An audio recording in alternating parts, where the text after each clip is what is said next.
everyone. Welcome to the 6th episode. এই যোনটো exercise মই এতিয়া কৰি আছিলোঁ আমি সৰুৰ পৰাই এক্সাৰচাইজটো কৰি আহিছোঁ অলপ ৱাৰ্ম আপ কৰোঁ তাৰপিছত আমি আৰম্ভ কৰি দিওঁ এইকেইটা এক্সাৰচাইজ কৰিবৰ কাৰণে কিন্তু এই এক্সাৰচাইজটো প্ৰকৃততে শুদ্ধ হয় নে নহয় নে এই এক্সাৰচাইজটোত অকণমান যদি আমি মডিফিকেশ্যন লৈ আহোঁ তেতিয়াহ'লে কিমান বেছি আমাৰ পজিটিভ ইম্পেক্ট আহিব পাৰে এই গোটেইখিনি কথা লৈ আজি ভাৰ্গৱ ছাৰৰ ওচৰত আমি আহিছোঁ ভাৰ্গৱ ছাৰক ৰিকুৱেষ্ট কৰিছোঁ যাতে আমাক ভালকৈ বুজাই দিয়ে যে এই এক্সাৰচাইজটো আমি কণ্টিনিউ কৰিব লাগে নে নালাগে আৰু যদি নালাগে কিহৰ কাৰণে নালাগে আৰু যদি আমি মডিফিকেশ্যন কৰিব পাৰোঁ সেই কেনেকৈ এক্সাৰচাইজটো কৰিব লাগে ইয়াৰ শ্লাইড মডিফিকেশ্যনটো তাৰ ইম্পেক্টটো কি হয় এই গোটেইখিনি কথা ভাৰ্গৱ ছাৰক ৰিকুৱেষ্ট কৰিছোঁ আজিৰ এপিছ'ডৰ থ্ৰুদি যাতে আমাক বুজাই দিয়ে thank you so' much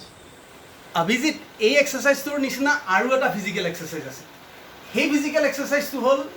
pole twist আমাৰ এথলেটসকলক জিমত এনেকুৱাকৈ এটা পোলত ধৰি তলত এখন ষ্টীলৰ প্লেট থাকে সেইখনৰ ওপৰত ধৰি পেলাই এনেকুৱাকৈ ট্ৰাংকটোক টুইষ্ট কৰা দেখা যায় অথবা জেভলিন থ্ৰোৱাৰসকলেও জেভলিনডাল এনেকৈ মাটিত এনেকুৱাকৈ থিয় কৰাই ৰাখি পেলাই ট্ৰাংকটোক টুইষ্ট কৰা দেখা যায় এই মানে পোল টুইষ্টেই হওক বা তুমি দেখুওৱা অল্টাৰনেট টো টাচ ক্ৰছ অভাৰ বা অল্টাৰনেট টো টাচ এই ফিজিকেল এক্সাৰচাইজ দুটাৰ এক্সিষ্টেঞ্চ লৈ কিন্তু প্ৰশ্নবোধক আছে নিউয়ৰ্ক টাইমছে 1996ত এটা আৰ্টিকেল পাব্লিছ কৰিছে আৰু সেই আৰ্টিকেলটোত তেওঁলোকে কৈছে যে এই এক্সাৰচাইজৰ কোনো এক্সিষ্টেঞ্চ নাই at the same time doctor Wayne Scott তেওঁ YMCAৰ তেওঁ ষ্ট্ৰেংথ এণ্ড ফিটনেছৰ তেওঁ ডাইৰেক্টৰ আছিলে তেওঁ কৈছে যে এই ফিজিকেল এক্সাৰচাইজসমূহ হ'ল কাউণ্টাৰ প্ৰডাক্টিভ ইয়াৰ কোনো অৰ্থ নাই এট দ্য ছেম টাইম যদি আমি এই এক্সাৰচাইজটোৰ মানে অল্টাৰনেট টো টাচ এক্সাৰচাইজটোৰ আপুনি যদি বিজ্ঞানসন্মত আধাৰ বিচাৰি যাওঁ তেতিয়াহ'লে আপুনি চিম্পল বায়'মেকানিক্সৰ এটা সাধাৰণ কথা আপুনি চাওক বা ইয়াত আপুনি যদি কেণ্টিলিভাৰৰ কনচেপ্টটোৱে লয় যে এফালৰ ফালে এটা ফ্ৰী এণ্ড থাকিব আৰু এফালৰ ফালে ফিক্স এণ্ড এটা থাকিব আৰু তেনেকুৱা অৱস্থাত আপুনি এনেকুৱাকৈ বেণ্ড হৈ আপুনি যেতিয়া এনেকৈ ৰেপিড টুইষ্ট কৰিব এনেকুৱাকৈ ৰেপিড টুইষ্ট কৰিলে আমাৰ লাম্বাৰ 4, 5 আৰু ইয়াত থকা মাছলসমূহত কিমান বেছি ইঞ্জুৰি হ'ব পাৰে কিমান স্প্ৰেইন হ'ব পাৰে কিমান আপোনাৰ লাম্বাৰ এৰিয়া ডেমেজ কৰিব পাৰে চ' আপুনি নিজেই ভাবি চাব পাৰে গতিকে বিজ্ঞানসন্মতভাৱে এই এক্সাৰচাইজটোৰ কোনো অস্তিত্ব নাই ইয়াৰ পৰিৱৰ্তে এই এক্সাৰচাইজটোৰ পৰিৱৰ্তে আমি আৰু এটা এক্সাৰচাইজ কৰিব পাৰোঁ সেইটো হ'ল আপোনাৰ উইণ্ডমিল আৰু ভুলবশতঃ কিন্তু বহুতে এই উইণ্ডমিল এক্সাৰচাইজটোক আকৌ মানে অল্টাৰনেট টো টাচ এক্সাৰচাইজটোকে উইণ্ডমিল এক্সাৰচাইজ বুলি বুজি লয় আচলতে উইণ্ডমিল এক্সাৰচাইজটো সম্পূৰ্ণ এটা বেলেগ মূলত আপুনি অল্টাৰনেট টো টাচ এক্সাৰচাইজটো এইটো কাৰণেই নকৰিব যে ইয়াত আমাৰ তেনেকুৱা কোনো বল এণ্ড চকেট জইণ্ট নাই যেনেকৈ আমাৰ ইয়াত পেলভিক জইণ্টত আমি ভৰিখন এনেকৈ ঘূৰালে আমি ঘূৰাব পাৰোঁ ইয়াত আমাৰ তেনেকুৱা বল এণ্ড চকেট জইণ্ট নাই যিটোৱে আমাৰ শৰীৰটোক এনেকুৱাকৈ টুইষ্ট কৰিব পাৰে মূলত কথা হ'ল কি আপুনি যদি ইয়াৰ পৰিৱৰ্তে অল্টাৰনেটিভ হিচাপে যদি আপুনি উইণ্ডমিল যিটো একচুৱেল এক্সাৰচাইজ যিটো আমি অলপ পিছত ডেমনষ্ট্ৰেট কৰি আপোনালোকক দেখাম সেই এক্সাৰচাইজটো কৰে তেতিয়াহ'লেও কিন্তু মনত ৰাখিব যদি আপোনাৰ লাম্বাৰ ইঞ্জুৰি আছে আপোনাৰ বেক পেইন কিবা মেজৰ অসুবিধা হাৰ্নিয়েটেড ডিস্কৰ প্ৰব্লেম আছে ডেফিনেটলি আপোনালোকে উইণ্ডমিল এক্সাৰচাইজটো নকৰিব যদি আপুনি শাৰীৰিকভাৱে সক্ষম ফিট এনাফ আমাৰ এথলেটসকল ফিট আছে তেতিয়াহ'লে উইণ্ডমিল এক্সাৰচাইজটো যিটো আমি এতিয়া ডেমনষ্ট্ৰেট কৰিম it can be a master stroke প্ৰথমতে এই ফিজিকেল এক্সাৰচাইজটো চাই লওক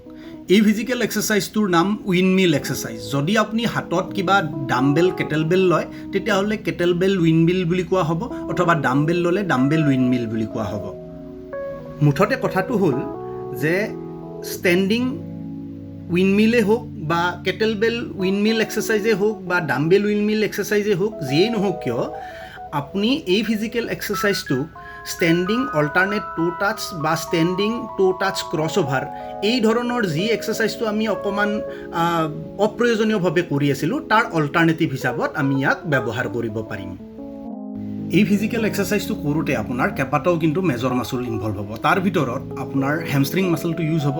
গ্লুটিয়াছ মেক্সিমাছ মানে আপোনাৰ বাটত থকা যিটো মাচল আছে সেইটো ইউজ হ'ব স্পাইনি ৰেক্টাছ মাচলটো ইউজ হ'ব আপোনাৰ লেটছ মাচল আপোনাৰ internal oblique মাচল external oblique even আপোনাৰ স্কেপুলা ডেলট্ৰইডলৈকে আপোনাৰ ইয়াত যথেষ্ট ডাঙৰ ডাঙৰ কিছুমান ইম্পৰ্টেণ্ট মাচল ইয়াত ইউজ হ'ব তাৰ উপৰিও আপোনাৰ এই এক্সাৰচাইজটোত আপোনাৰ যিটো কঁকালৰ ছাইডৰ ফালে থাকে যিটোক লাভ হেণ্ডেল বুলি কোৱা হয় য'ত আপোনাৰ কঁকালৰ ছাইডত ফেটছবিলাক জমা হয়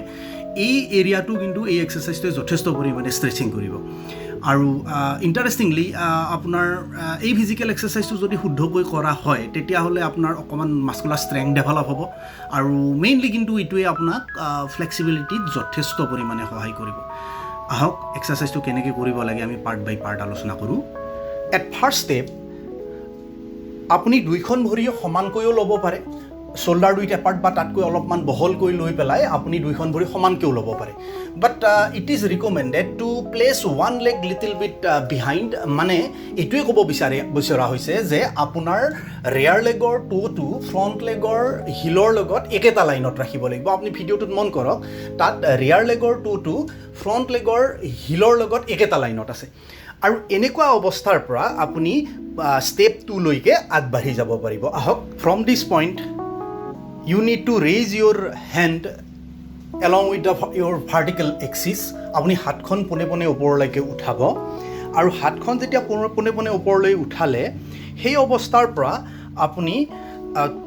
যিখন অপোজিট হেণ্ড আছে তাৰ মানে আপোনাৰ যিখন ভৰি আপোনাৰ সন্মুখৰ ফালে আছে সেইটো ফালৰ হাতখন আপুনি তললৈকে নমাই লৈ আহিব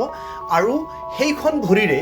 আপুনি বল অফ দ্য ফিটৰ ওচৰত আপুনি হাতখন দিব আৰু এট দ্য ছেম টাইম এইটো মনত ৰাখিব যাতে আপোনাৰ চকু সদায় ওপৰৰ হাতখনত থাকে ছবিত নিশ্চয় দেখিছে ভিডিঅ'টিত নিশ্চয়কৈ দেখিছে আৰু এই মুহূৰ্তত আপোনাৰ যিটো বাটটো আছে আপুনি you need to hinge back your butt and আপোনাৰ বাটটো যেতিয়া পিছফাললৈকে ওলাই যাব যিসকলে ডেডলিফ্ট কৰে তেওঁলোকে জানে you need to push back your butt and from this point you see the both the hands are in a straight line একেটা সম্পূৰ্ণ লাইনত আছে আৰু এইটো কিন্তু অত্যন্ত জৰুৰী আৰু এই অৱস্থাটোৰ পৰা চাব যাতে আপুনি ভাল ধৰণে আপোনাৰ বডিটো প্ৰয়োজনীয় অনুসাৰেই আপুনি মানে বডিটোক টুইষ্ট কৰিছে আৰু তাৰ পৰা লাহে লাহে লাহে লাহে you need to come back to your original position চ' অৰিজিনেল পজিশ্যনলৈকে আহোঁতেও এটা কথা মনত ৰাখিব যে যেতিয়া আপুনি উঠি আহিছে তেতিয়াও কিন্তু আপোনাৰ হেডটো আপুনি পাৰিলে হাতত আপোনাৰ ওপৰৰ হাতখনত আপুনি চকু ৰাখিছেই আৰু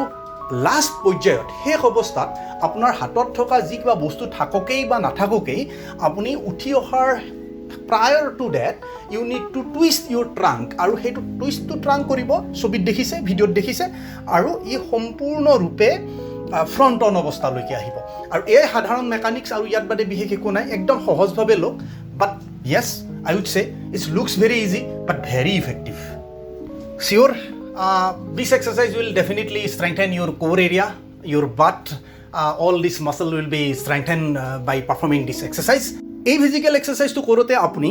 সোঁফাল বাওঁফাল মানে ৰাইট সাইড লেফট সাইড দুইটাতে কিন্তু আপুনি সমানত কৰিব লাগিব আৰু যদি আপুনি নতুনকৈ ফিজিক্যাল এক্সাৰসাইজ কৰিবলৈ আৰম্ভ কৰিছে তেতিয়াহ'লে আপুনি খালী হাতেৰেই কৰক হাতত একো বস্তু নাৰাখিব পৰৱৰ্তী পৰ্যায়ত আপোনাৰ কোৰ ষ্ট্ৰেংথ বাঢ়ি যোৱাৰ লগে লগে বেক মাছলবিলাক সব ষ্ট্ৰং হোৱাৰ লগে লগে আপুনি তেতিয়া 1 বা 2 কেজিৰ আপুনি ডাম্বেল হাতত ল'ব পাৰিব অথবা অধিক শক্তিশালী হ'লে আপুনি হয়তো অলপ বেছি ওজনৰ কেটেলবেলো হাতত লৈ এই এক্সাৰসাইজটো কৰিব পাৰিব এতিয়া কিমানটা ৰিপিটেশ্যন কৰিব কিমানটা সেট কৰিব এই কথাটো ক'বলৈ হ'লে ডেফিনেটলি যেহেতু এইটো এটা আপোনাৰ এক্সাৰসাইজ ৰিজিমৰ এটা এক্সাৰসাইজে সেইভাবে আপুনি কি উদ্দেশ্যেৰে ফিজিক্যাল এক্সাৰসাইজ আৰম্ভ কৰিছে তাৰ ওপৰতহে ই নিৰ্ভৰ কৰিব যদি আপোনাৰ উদ্দেশ্য হাইপাৰট্ৰফি তেতিয়াহ'লে হয়তো আমাৰ খেলুৱৈসকলৰ অধিকাংশৰে তেনেকুৱা উদ্দেশ্য থাকে বা সৰ্বসাধাৰণ মানুহে মানে সুঠাম মাছল সুঠাম শৰীৰ এটা বিচাৰে সো তাৰ বাবে হয়তো আপুনি 6 to 12 ৰিপিটেশ্যন তাৰ বাবে 3 পৰা 5 সেট যদি আপুনি এক্সাৰসাইজ কৰে হেয়া আপোনাৰ বাবে যথেষ্ট হ'ব যদিও বা আপুনি নিজৰ ট্ৰেইনিং শেডিউল বা ট্ৰেইনিং প্ৰগ্ৰাম 1RM টেষ্ট কৰি আপুনি হিচাপ কৰক